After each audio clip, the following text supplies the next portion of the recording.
Bismillahirrahmanirrahim. Assalamualaikum warahmatullahi wabarakatuh. Ikhwani wa akhwati rahimakumullah. Alhamdulillah kita masih bisa bertemu dalam pelajaran Al-Islam.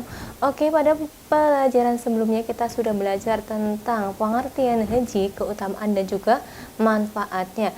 Nah, untuk pelajaran hari ini kita akan belajar tentang hukum dan juga syarat wajib ibadah haji. Oke, sebelumnya marilah kita awali pelajaran hari ini dengan bacaan Al-Basmalah bersama.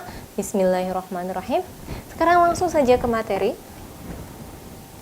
Hukum ibadah haji. Nah, apa saja sih hukum ibadah haji ya? Hukum ibadah haji adalah wajib bagi laki-laki dan perempuan yang mempunyai kemampuan, baik kemampuan fisik maupun kemampuan materi ya. Jadi hukum melaksanakan ibadah haji adalah wajib bagi laki-laki dan perempuan ya, yang memiliki kemampuan ya. Kemampuannya itu apa ya? Kemampuan fisik berarti sehat ya, jasmani rohani, dan juga kemampuan materi atau keuangan. Jadi kalau kita sehat baik fisik maupun selain fisik apa?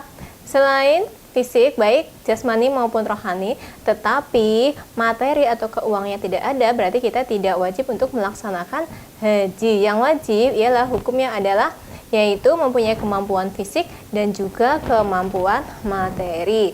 Oke, selanjutnya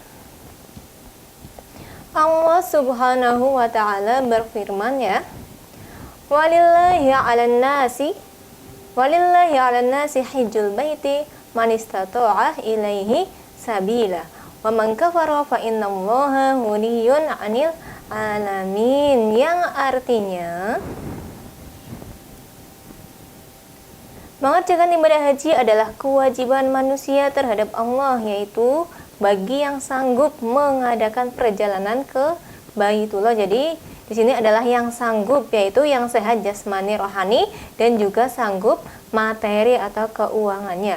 Barang siapa yang mengingkari kewajiban haji, maka sesungguhnya Allah Maha Kaya, tidak memerlukan sesuatu dari semesta alam. Jadi kita sebagai umat Islam harus mau mengakui bahwasanya haji itu adalah wajib, suatu kewajiban yang tidak boleh diingkari. Ayat di atas menjelaskan bahwa haji wajib dilaksanakan oleh laki-laki dan perempuan yang memiliki kemampuan fisik maupun materi, yaitu fisik berarti sehat jasmani dan rohani, sedangkan materi itu adalah keuangan, sekali dalam seumur hidup.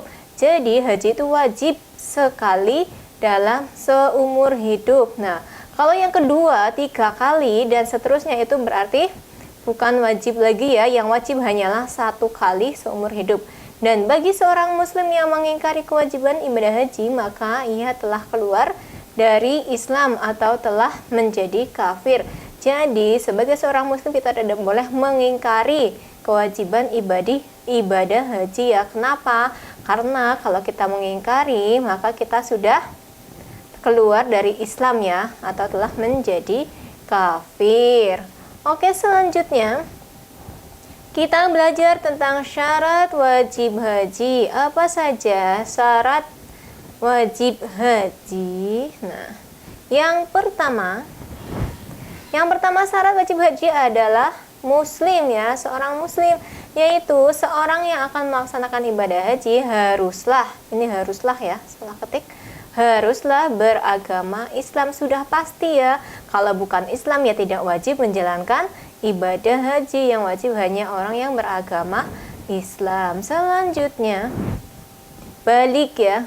Balik, apa sih itu balik ya? Nah, jika dia belum balik tetapi ia menunaikan ibadah haji, maka hukum hajinya tetap sah. Akan tetapi kewajiban melaksanakannya belum gugur atas dirinya, dia masih harus melaksanakannya lagi ketika sudah balik.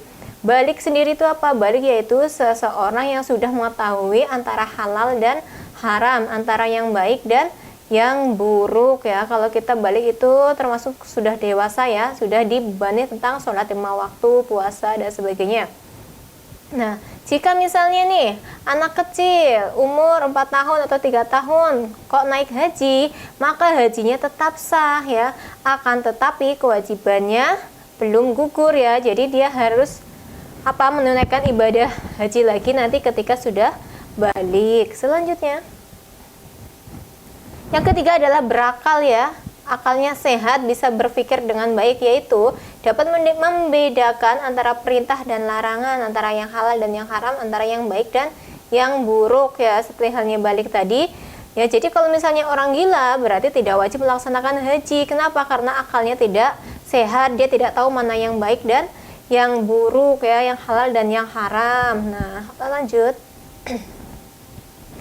Yang keempat yaitu mampu melaksanakannya. Nah, ini mampu di sini yang dimaksud dengan mampu itu apa saja? Yang pertama ialah memiliki biaya atau ongkos perjalanan haji.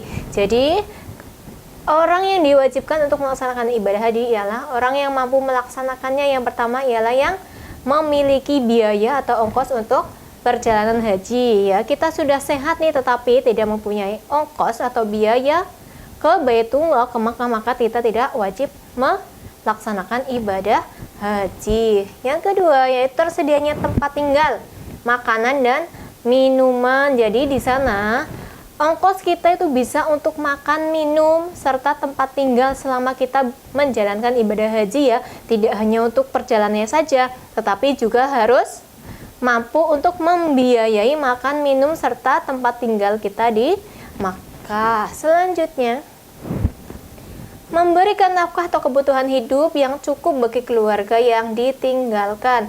Nah, selain itu, keluarga di rumah yang kita tinggalkan juga harus tercukupi kebutuhannya. Jadi ketika kita naik haji, tidak semua materi atau uang yang di rumah itu kita bawa semua, tetapi kita harus juga meninggalkan setengahnya atau beberapa persennya untuk menghidupi orang yang kita tinggalkan di rumah untuk makan, minum, dan sebagainya. Selanjutnya, sehat jasmani. Kalau kita tidak sehat ya, kita tidak diperbolehkan untuk berangkat ibadah haji. Kenapa? Takutnya nanti di sana sakit atau bahkan meninggal dan sebagainya, dan belum menjalankan ibadah haji, kan sayang ya. Jadi syaratnya adalah harus sehat jasmani. Selanjutnya, aman di dalam perjalanan. Jadi selama dalam perjalanan ibadah haji, kita harus sudah mempertimbangkan kondisinya aman ya, kendaraannya aman, terus segala persiapannya sudah cukup matang untuk dipersiapkan. Yang selanjutnya ialah mempunyai mahram bagi perempuan. Jadi ketika kita menjalankan ibadah haji dan kita itu perempuan, maka kita harus mempunyai mahram. Yang pertama, kita harus mengajak suaminya. Kalau tidak suaminya berarti ayah kita atau anak laki-laki kita ya. Ingat, kalau perempuan tidak boleh berangkat sendiri, tapi harus ada mahramnya. Kalau nggak suami berarti ayah, kalau tidak ayah berarti anak perempuan. Itulah mahram. Oke? Alhamdulillah untuk materi kali ini sudah cukupkan sampai di sini. Silahkan dipelajari dan dipahami untuk memperdalam pengetahuan kalian. Dari Ustadzah dari awal sampai akhir, apabila ada kesalahan dalam menyampaikan materi, Ustadzah minta maaf yang sebesar-besarnya ya. Oke, marilah kita akhiri pelajaran Al-Islam hari ini dengan bacaan Alhamdulillah. Alhamdulillahirabbil alamin. Ustadzah akhiri, syukron, wassalamualaikum warahmatullahi wabarakatuh.